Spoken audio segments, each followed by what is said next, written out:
A entrevista do portal de hoje é sobre educação financeira. Nesse período de recessão, é cada vez mais difícil manter as contas equilibradas. Para dar dicas e falar sobre o assunto, eu converso agora com Jéssica Goulart, que é assessora técnica do Procon. Bom dia, Jéssica, seja bem-vinda. Bom dia, obrigada. A gente acabou de falar na importância de abrir um próprio negócio nessa época de crise. Em época de crise, a gente pensa também em endividamento. A educação financeira entraria como para aliviar essa situação, Jéssica? Bom dia a todos. Primeiramente, é importante destacar que a educação financeira ela está totalmente ligada ao consumo consciente, tanto de bens quanto de serviços, o que acaba gerando um impacto direto, inclusive no meio ambiente, né?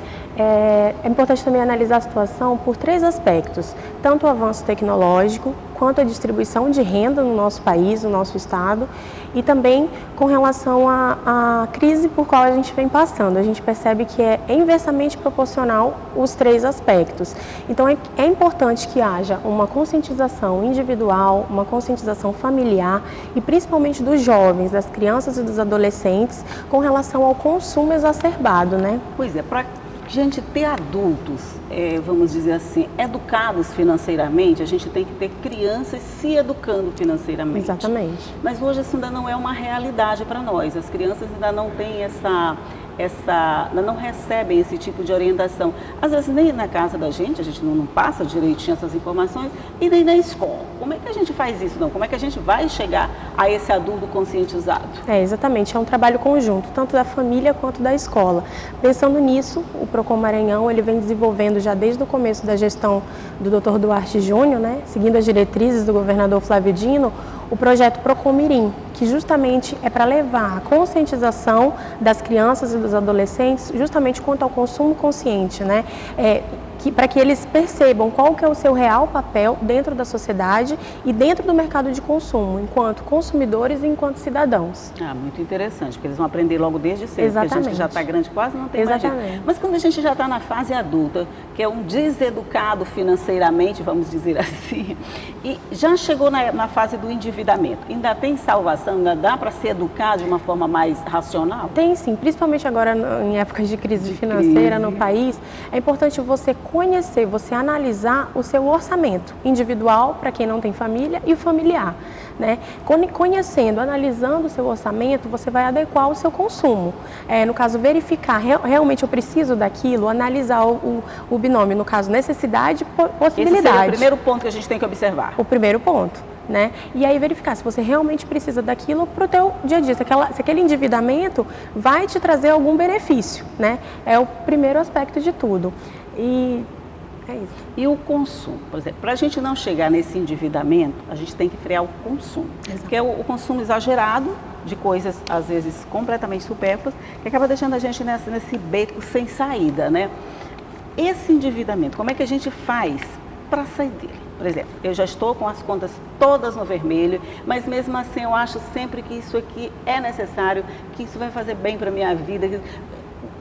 Tem alguma forma da gente se sair dessa teia que eu acho que quanto mais a gente está endividado, mais a gente fica enredado nas dívidas. Sim, isso a gente percebe no caso é porque há uma apelação ao consumo, né? O tempo todo você é bombardeado por propagandas, né, que estimulam a consumir cada vez mais. Então isso parte desde a base que a gente vem falando, vem desde criança, você vai formando o caráter financeiro das crianças e dos adolescentes para que não haja esse problema no futuro. E havendo esse problema, é você se conscientizar realmente que você não pode gastar mais do que você deve, né? As tais planilhas financeiras, elas de alguma forma ajudam a dar esse suporte? Ajudam, porque você consegue visualizar quanto você ganha e quanto você tem para gastar. Investir, de repente, aquele dinheiro que você está investindo de forma errada, você destinar para o que realmente é necessário para você.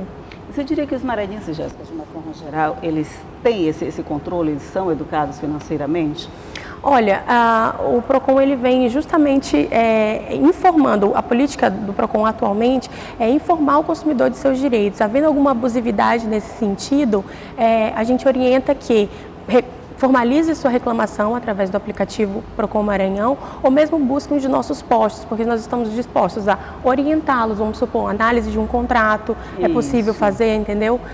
No Procon. Então a gente vem com essa política educacional, né, no estado do Maranhão, justamente para evitar o superendividamento através do consumo exacerbado. Eu lembro que há um tempo atrás as pessoas reclamavam que era muito difícil chegar até o Procon, não era nem chegar, de ser atendido no Procon, de ter essa assessoria técnica, vamos dizer assim, individualizada, mas é uma assessoria que vocês oferecem para as pessoas. Hoje, esse processo é simplificado, quer dizer, qualquer pessoa pode chegar no Procon, pedir uma orientação sobre um contrato que vai assinar, pedir um esclarecimento sobre aquilo que ele não está entendendo, ele vai ter esse tipo de ajuda? Sim, vai sim. Nós temos uma equipe formada de advogados, assessores técnicos que estão dispostos a ajudar, né? E o acesso ele está muito mais fácil porque vem sendo divulgado, né? Através das redes sociais. Qualquer dúvida pode ser postada em nossas redes sociais ou mesmo através do aplicativo, que essa informação ela vai ser levada ao consumidor. E as pessoas já sabem reclamar mesmo? Já. Qualquer errinho a gente já corre para o Procon? Já corre para o Procon. A população está com mais voz, né? Tanto no sentido de dúvidas, quanto no sentido de exigir o seu direito. Isso é muito perceptível para quem está lá dentro, para quem está trabalhando com o direito do consumidor. E o que vocês conseguem? O cumprimento desse direito do consumidor por parte das empresas? Hoje também ele já é mais facilitado, porque antes uma questãozinha qualquer ela podia se arrastar há anos. Por quê? Porque a empresa estava sempre recorrendo, sempre dizendo que não devia, aquela coisa. Hoje a situação já é diferente? Olha, a gente pode dizer que melhorou bastante, principalmente pela política que vem sendo desenvolvida no sentido de humanizar a relação de consumo, de equilibrar. Primeiro se busca o acordo entre as partes. Não sendo possível, aí há toda a instauração de um processo administrativo, análise, prazo para que o fornecedor apresente sua defesa, né? E não havendo a conciliação, não havendo o atendimento ao fornecedor, aí a aplicação da legislação consumerista no sentido de multas e sanções, né? Já dá para traçar um perfil assim de um consumidor padrão, quem é mais endividado, por exemplo, homem, mulher, jovem, mais velho? Você já tem um perfil desse tipo? Olha, assim, um perfil traçado, a gente busca justamente não chegar a um perfil, justamente com essa conscientização, essa orientação do jovem, né? Porque a gente sabe que a mulher ela tem muito mais tendência consumista do que o próprio homem. O homem é mais regrado nesse sentido. Então, assim, por isso que se busca atualmente você conscientizar e orientar o jovem justamente para evitar que seja traçado um perfil de consumo, porque a gente sabe que hoje é muito relativo, né? Qualquer um pode se endividar? Qualquer um pode se endividar. Ok, mas também qualquer um pode sair do endividamento, sim, não é qualquer isso? um. Ok, e você pode rever essa entrevista com a Jéssica Goulart e as dicas sobre educação financeira no site da Assembleia, que é o al.ma.leg. Vou repetir, al.ma.leg.br. Jéssica, muito obrigada pela sua entrevista, um bom dia para você. Bom dia.